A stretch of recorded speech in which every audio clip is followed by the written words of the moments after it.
Hello, welcome to Image Unique Channel. J'espère que vous allez bien. En tout cas, moi, je pète la forme, ça se voit, non?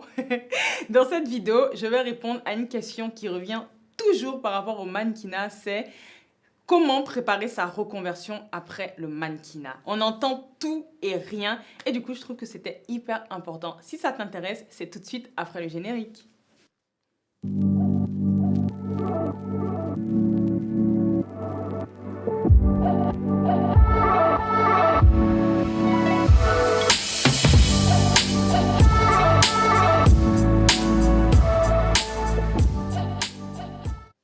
Le premier point, c'est que ce n'est pas obligatoire d'arrêter ses études.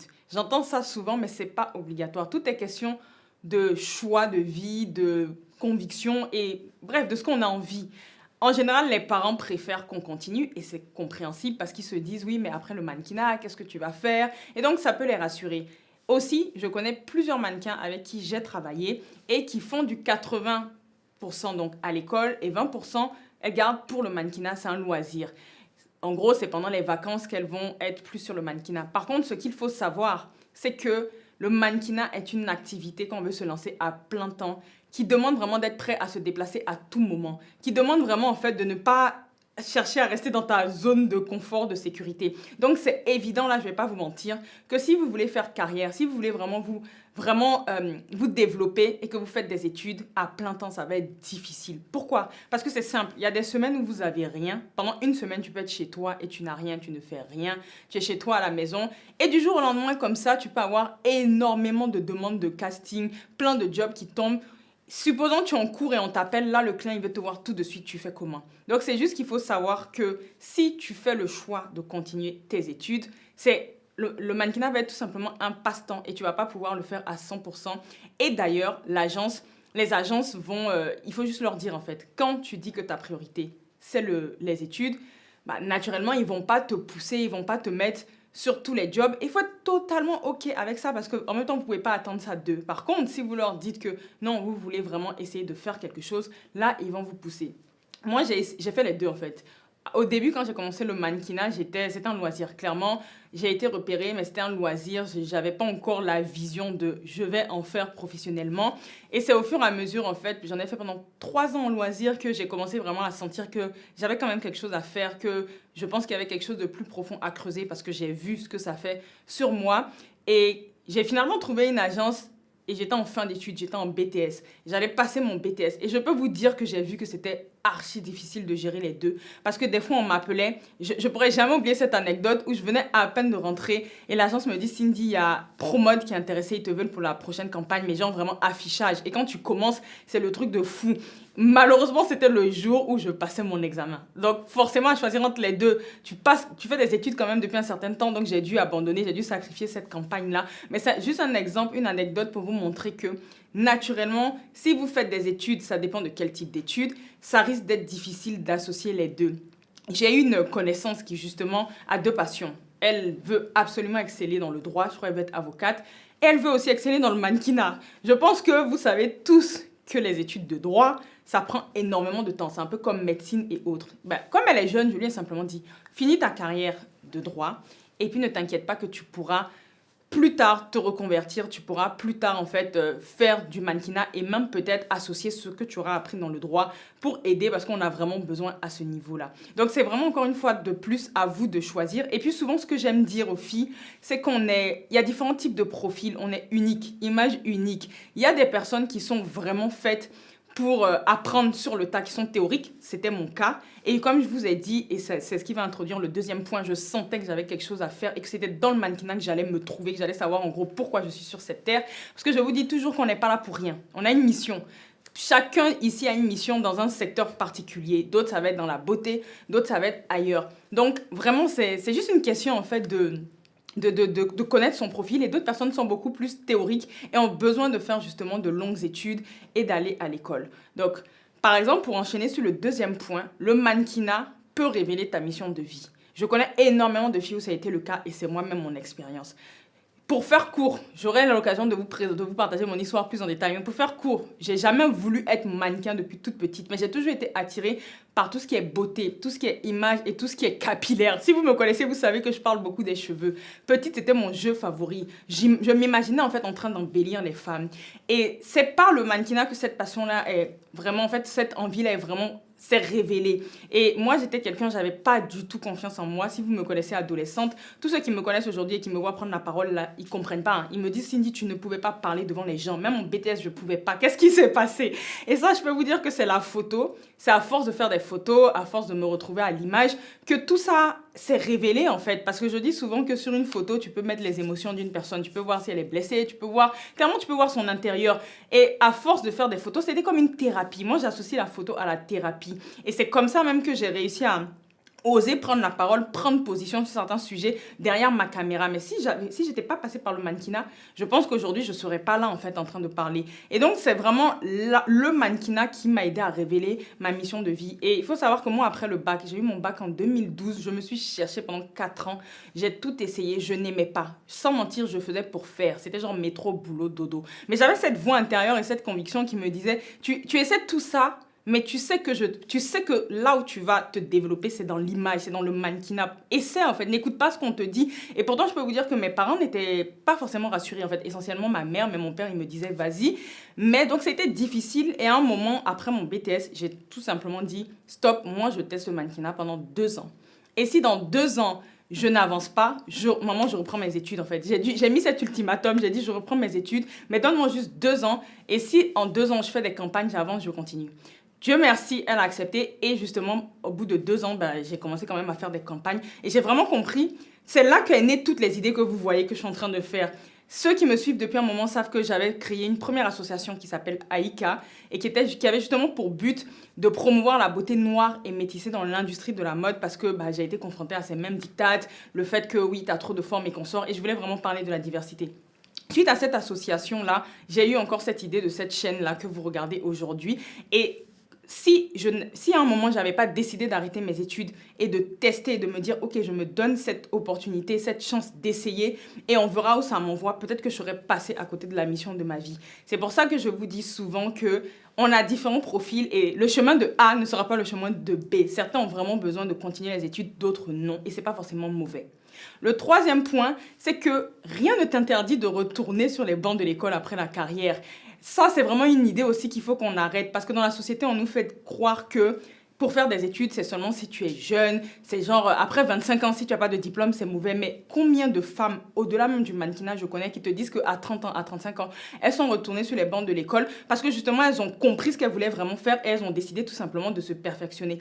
Même moi qui vous parle aujourd'hui, je ne suis pas fermée à cette opportunité et je sais que par rapport à des projets que j'ai à cœur, à un moment ou à un autre, je vais devoir peut-être retourner sur les bancs de l'école pour faire une formation spécifique, par exemple dans le coaching, puisque j'ai à cœur d'accompagner les femmes pour avoir des tips. Donc, ça, c'est pas non plus un problème. Comme j'ai dit, des fois, c'est une question de timing et de saison dans la vie. Si tu loupes le temps où tu dois être à ce moment-là dans le mannequinat, tu vas pas le rattraper plus tard. Alors que les études, même si c'est vrai, c'est important et c'est le premier point que j'ai dit, tu peux toujours aussi rattraper après, mais alors qu'il y a des choses que tu vas pas rattraper, sachant que c'est des métiers qui se font quand même jeunes, même si je suis pas d'accord et que je me dis que oui, même les femmes âgées pourraient, mais c'est des métiers quand même qui se font jeunes. Et donc, il faut être à l'aise de se dire que oui, il n'y a pas de problème à un jour avoir à retourner sur les bancs de l'école.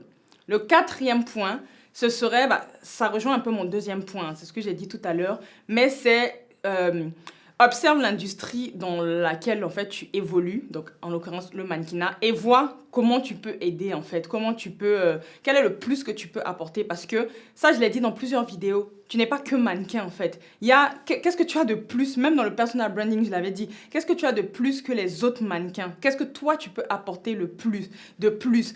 Et c'est pour ça que j'ai pris l'exemple par exemple de ma connaissance au début qui elle veut absolument, qui est passionnée de droit mais qui est aussi passionnée de mannequinat. Et elle me disait mais comment on peut associer? Et je lui avais dit mais tu sais que les mannequins on n'a aucun droit. Ce que tu peux faire c'est que finis ton diplôme et tout et quand tu viens dans le mannequinat parce qu'elle est très jeune, elle est plus jeune que moi, associe en fait les connaissances, tout ce que tu auras appris dans le droit et viens nous défendre en fait parce qu'on a vraiment besoin de ça, viens nous défendre. Moi par exemple, le plus que j'apporte, et je sais que c'est ce que plus tard ça va être, par exemple là, cette plateforme que j'ai créée où je me suis rendu compte qu'en tant que mannequin métissé, issu de la diversité, il y avait toutes les problématiques liées au fait qu'on ne sait pas forcément tout le temps nous maquiller, on ne sait pas forcément tout le temps nous coiffer et plein d'autres points. Et moi, je me suis dit, à un moment, je sais qu'il y a plein de personnes sur Paris ou même dans le monde qui savent nous coiffer, nous mettre en avant. Mais en France en particulier, ils sont pas pris sur les jobs. C'est-à-dire que quand je parle, ils sont là, mais on ne les prend pas. Et je me suis dit, ok, toi, tu peux apporter cette visibilité-là. Déjà, en créant une plateforme, tu les invites, ils parlent et tu exprimes toutes ces problématiques-là. Et finalement, tu sais pas où ça va t'envoyer. Donc, c'est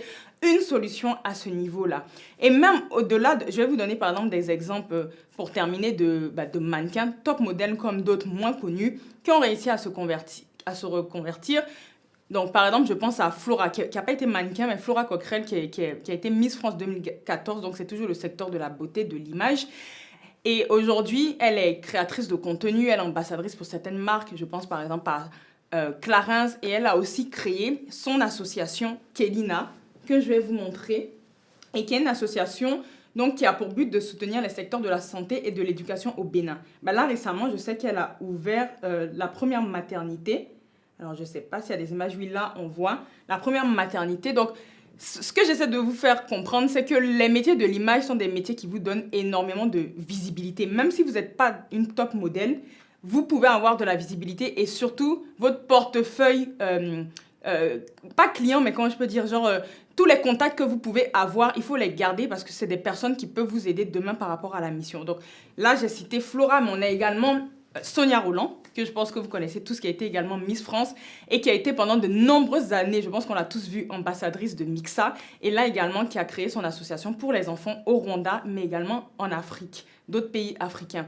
On a pour citer, là, les mannequins, les top modèles actuels, si je peux dire. Il y a Maria Borges, qui est une mannequin angolaise et qui a créé son agence de mannequins en Angola. Et je sais que quand j'ai vu un peu ce qu'elle veut promouvoir, elle veut donner l'occasion en fait aux Angolaises de pouvoir réussir en restant chez elle parce qu'elle a dû partir à l'étranger pour se promouvoir.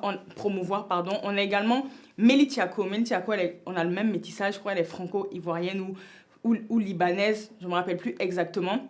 Elle a également créé son agence qui est essentiellement basée, donc on va dire, en Afrique. En tout cas, qui fait la promotion des mannequins en Afrique parce qu'on a ce besoin. Il y a les talents, mais il n'y a rien pour faire la promotion. Et souvent, on leur dit qu'il faut qu'elles viennent en Europe. Donc, elle s'est positionnée dessus.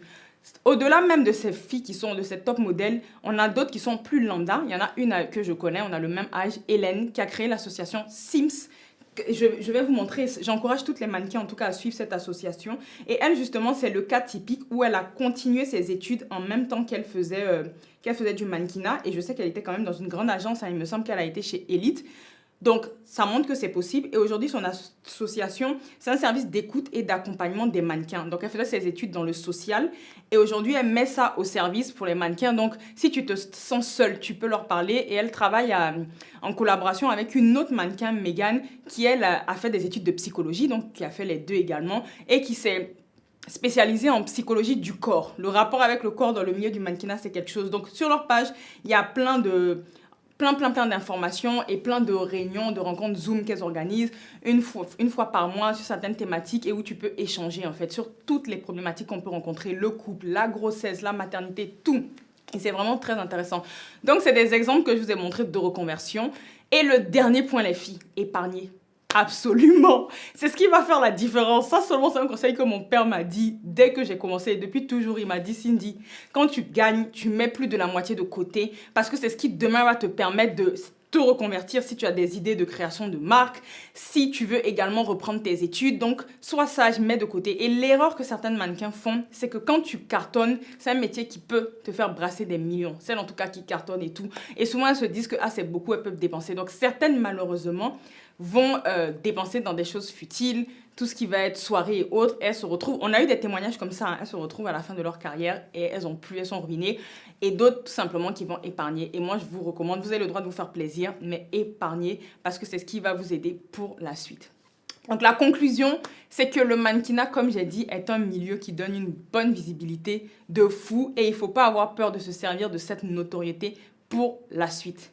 Exemple, le dernier exemple, Noémie Lenoir vient de créer sa marque de chaussures de bottes d'été. Pourquoi? Parce qu'elle a tout simplement observé qu'il y avait énormément de bottes qu'elle a portées. Elle a servi de modèle en hiver. Elle dit j'aime trop les bottes, mais il n'y en avait pas pour l'aider. Ça peut partir de juste ça. Et aujourd'hui, elle est engagée également dans d'autres associations. Donc, n'ayez pas peur. Oui, on peut être belle et intelligente. Le plus important, c'est de te connaître. Donc voilà, c'est tout pour aujourd'hui. J'espère que la vidéo t'a plu. En tout cas, c'était un plaisir pour moi de la faire. Et je te dis à la prochaine. N'oublie pas que tu es précieuse et unique. Bye!